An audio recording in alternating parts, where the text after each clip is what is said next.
Bonjour à toutes et à tous, j'ai le plaisir d'accueillir aujourd'hui Patrick Menahem, directeur chez Inetom Technologies France, qui est une business line d'Inetom France. Alors, en quelques chiffres clés, Inetom France, c'est 10 000 collaborateurs répartis dans 45 agences sur tout le territoire français et un chiffre d'affaires de plus d'1 milliard d'euros. Et plus largement, Inetom dans le monde, cela représente 28 000 collaborateurs situés dans 19 pays pour un chiffre d'affaires de 2,5 milliards d'euros en 2023. Patrick Menahem, bonjour. Bonjour Fabrice. Nous allons parler modernisation des systèmes legacy et nous allons porter notre attention sur un cas concret. En effet, il s'agit d'un grand établissement public français qui délivre des missions essentielles et qui compte environ 60 000 agents. Et son objectif était de transformer son SI historique en plateforme pour l'ouvrir aux acteurs de l'ensemble de sa chaîne de valeur. C'est là où l'impact des digitales était attendu et face à des délais contraints et à des enjeux d'efficacité, le choix de cet acteur s'est porté sur le portage de ces applications mainframe vers des systèmes distribués. De votre point de vue, quels ont été les aspects les plus inspirants de ce projet ? D'abord, c'est un exemple parfait pour illustrer notre capacité à faire plus vite avec une sortie à réaliser en 24 mois.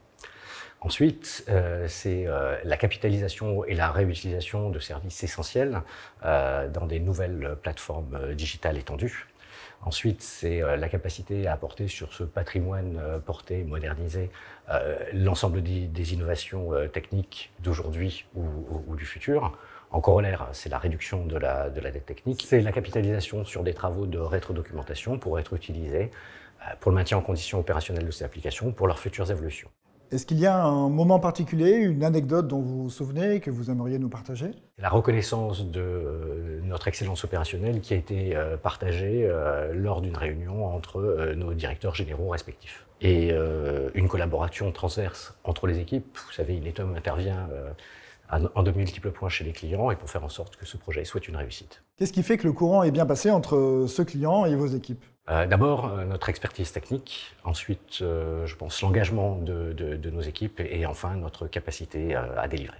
Alors Patrick, cette séquence est désormais consacrée à Inetom et on va essayer de mieux connaître votre entreprise. Est-ce que vous pourriez nous partager, par exemple, sa raison d'être ? Sa raison d'être est Digital Impact, but faster, easier and for the good of all. Et si on se raccroche au cas concret dont je vous ai parlé, donc nous délivrons un impact fort pour notre client, plus rapide que si ces applications avaient été réécrites et for the good of all. Donc c'est un établissement public et ces services modernisés vont pouvoir toucher un plus grand nombre de bénéficiaires qui en ont besoin. Et eux-mêmes vont pouvoir, cet établissement public, vont pouvoir être plus rapides et plus efficients dans leurs services. Est-ce que vous pourriez nous donner 2 valeurs essentielles pour Inetom ? We help each other. L'entraide est clé chez Inetom. Et we get it done.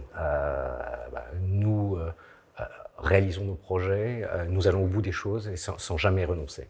Est-ce qu'il y a des causes pour lesquelles vous vous impliquez collectivement ? Nous avons la chance d'être une entreprise très investie dans les causes sociales et solidaires. Nous soutenons Octobre Rose et la lutte contre le cancer du sein et collectons des fonds pour les associations Aude Rose ou Odyssea. Et nous collectons aussi des fonds pour les banques alimentaires. Vous savez, comme on veut donner du sens aux choses, l'entreprise offre aussi un jour aux employés qui le souhaitent pour consacrer ce jour à l'association de leur choix. Alors, vous nous avez parlé tout à l'heure d'un cas client. Est-ce que vous souhaitez nous en partager d'autres ?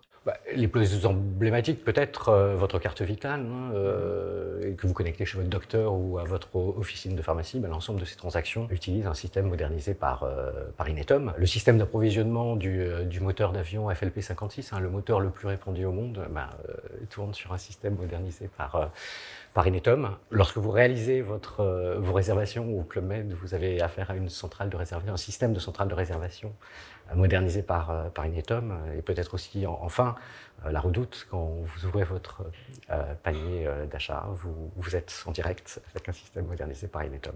Alors Patrick, vous le savez, l'observatoire lancé par Alliancy en 2024 s'appelle What's Next CIO. Que répondez-vous à cette question ? La modernisation des systèmes legacy est un enjeu majeur. Il s'agit d'un observatoire, quelques chiffres peut-être. La modernisation des systèmes legacy, c'est un marché de 25 milliards dans le monde.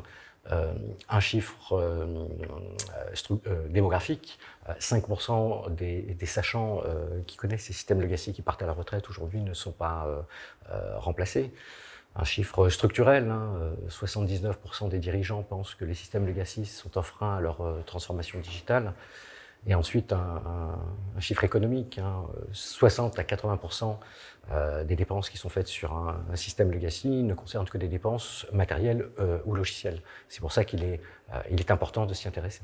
Le sujet clé, c'est vraiment la modernisation des systèmes legacy. Quels moyens mettez-vous en place? Alors, chez Inetom, la business unit modernisation solutions que j'ai le plaisir de diriger concentre les assets, les outils et l'expertise qui permettent d'aider nos clients à accélérer leur transformation digitale en capitalisant sur les services pérennes qui sont enfouis dans ces systèmes legacy et pouvoir les réutiliser avec des nouveaux services dans des plateformes digitales, cloud et DevOps. Et aux DSI qui nous écoutent, quels conseils aimeriez-vous leur donner?